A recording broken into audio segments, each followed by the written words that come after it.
Dalam masalah musik misalnya, ya, ini sudah jelas permasalahannya, sudah jelas pembahasannya, dalil-dalil ya sudah terlalu banyak, ya. Makanya cukup aneh ketika ada orang yang misalnya menyamakan antara musik dengan syair misalnya. Ini dari mana? Ya, ulama dari dahulu sampai sekarang membedakan mana syair, mana musik itu beda. Nah, karena syair itu sifatnya ya susunan kata-kata yang indah. Nah, biasanya dia punya qafiyah, itu dipelajari. Makanya kitab-kitab para ulama itu terkadang ada bentuknya nathar, itu dibaca memang, ada bentuknya syair, itu dipelajari. Dalam pembahasan cabang-cabang ilmu ada. Nah, ketika syair itu dilagukan, ya dibaca dengan nada-nada, itu namanya nasyid sudah. Tetapi belum ada musiknya. Nah, tapi kalau misalnya nasyid-nasyid itu disertai dengan alat-alat musik, baru dia berubah menjadi musik. Nah, itu sudah dijelaskan oleh para ulama. Maka cukup aneh ketika ada orang-orang yang menyamakan hal yang semacam ini. Bahkan berdalilkan dengan Quran lagi. Surat Asy-Syu'ara dianggap sebagai apa? Surat para pemusik. Ya padahal jelas Asy-Syu'ara itu para penyair, bukan para pemusik. Beda antara syair dengan apa? Dengan musik. Nah, ini ikhwani fiddin a'azani Allahu wa iyyakum. Nah, kalau kita mau berbicara dengan dalil, terlalu banyak dalil-dalilnya. Ya, di dalam Al-Qur'an misalnya, di surat Luqman ayat yang ke-6. Allah Subhanahu wa taala berfirman, "Wa minan nasi may yashtari lahwal hadits liyudilla an sabilillahi bighairi ilm wa yattakhidaha huzwa ulaika lahum adzabum muhin." Dalam surat Luqman ayat yang ke-6. Allah mengatakan, di antara manusia ada yang membeli ya lahwal hadits, ucapan yang sia-sia. Untuk apa? Untuk menyesatkan manusia dari jalan Allah tanpa ilmu dan menjadikan jalan Allah itu sebagai olok-olokan. Mereka itu, kata Allah, akan memperoleh azab yang pedih.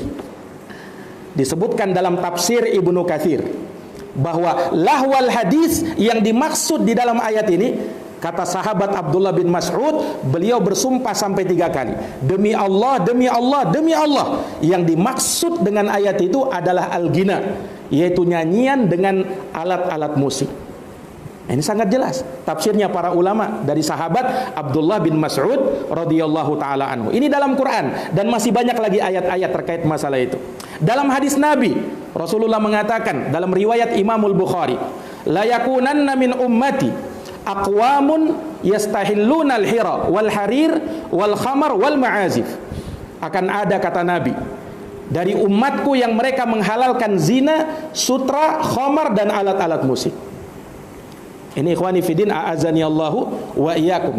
Dalam hadis riwayat Ibnu Majah dari sahabat Abu Musa al-Asy'ari radhiyallahu taala anhu, Rasulullah menegaskan, la yashrabanna nasun min ummatil khamra yusammunaha bighairi ismiha. Kata Nabi, akan ada nanti manusia yang mereka minum khamar dari kalangan umatku, yang mereka menyebutnya bukan dengan namanya. Kemudian kata Nabi apa? Yu'zafu ala ru'usihim bil ma'azif wal mughanniyat. Kepala-kepala mereka itu bergoyang-goyang.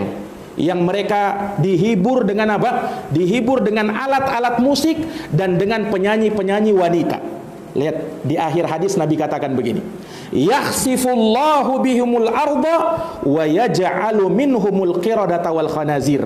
Ini kata Nabi, Allah tenggelamkan mereka itu semuanya ke dalam bumi, dan Allah jadikan di antara mereka ada yang menjadi kera-kera dan babi-babi. Ini Nabi SAW yang bilang. Ya, cukup jelas, apalagi kalau keterangan-keterangan ini sudah disebutkan di dalam Quran, di dalam hadisnya Nabi SAW. Belum lagi telah dinukil ijma' para ulama. Sepakat ulama Imam 4. Imam Abu Hanifah, Syafi'i, Imam Malik, Imam Ahmad bin Hambal mengatakan yang namanya musik itu diharamkan. Dinukil kesepakatan. Ya, bahkan Ibnu Hajar Al-Haytami, ini ulama besar dari madhab Syafi'i, menukil kesepakatan bahwa al-ma'azif, alat-alat musik, kata beliau, kulluha muharramatun bila khilaf. Semuanya itu diharamkan tanpa ada perbedaan pendapat di kalangan para ulama. Ini beliau sebutkan dalam kitabnya Kafur Ri'a, Ibnu Hajar Al-Haytami Asy-Syafi'i rahimahullah. Bahkan beliau mengatakan begini, Wa man haka fihi khilafan faqad ghalita aw ghalaba alaihi hawa. Barang siapa yang menukil, menghikayatkan adanya perbedaan dalam masalah ini, maka dia salah, keliru kata beliau, dan dia mengikuti hawa nafsu. Hatta asammahu wa a'mah, sampai hawa nafsu itu membuat dia tuli dan membuat dia buta. Tegas Ibnu Hajar Al-Haytami.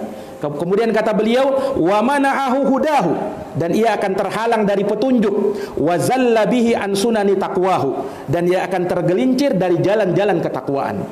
Imamun Nawawi, ulama besar dari madhab Syafi'i, beliau mengatakan tentang nyanyian dan upah dari para penyanyi. Apa kata Imam Nawawi rahimahullah? Wa kadzalika ajma'u, demikian juga ulama sepakat ala tahrimi ujratil mughanniyah lil ghina, akan haramnya upah dari pemusik yang dia menyanyi, ya, para penyanyi wanita, dan juga para penyanyi wanita ketika dia menyanyikan dengan alat-alat musik. Ini jelas ikhwani fiddin, a'azani Allahu wa iyyakum.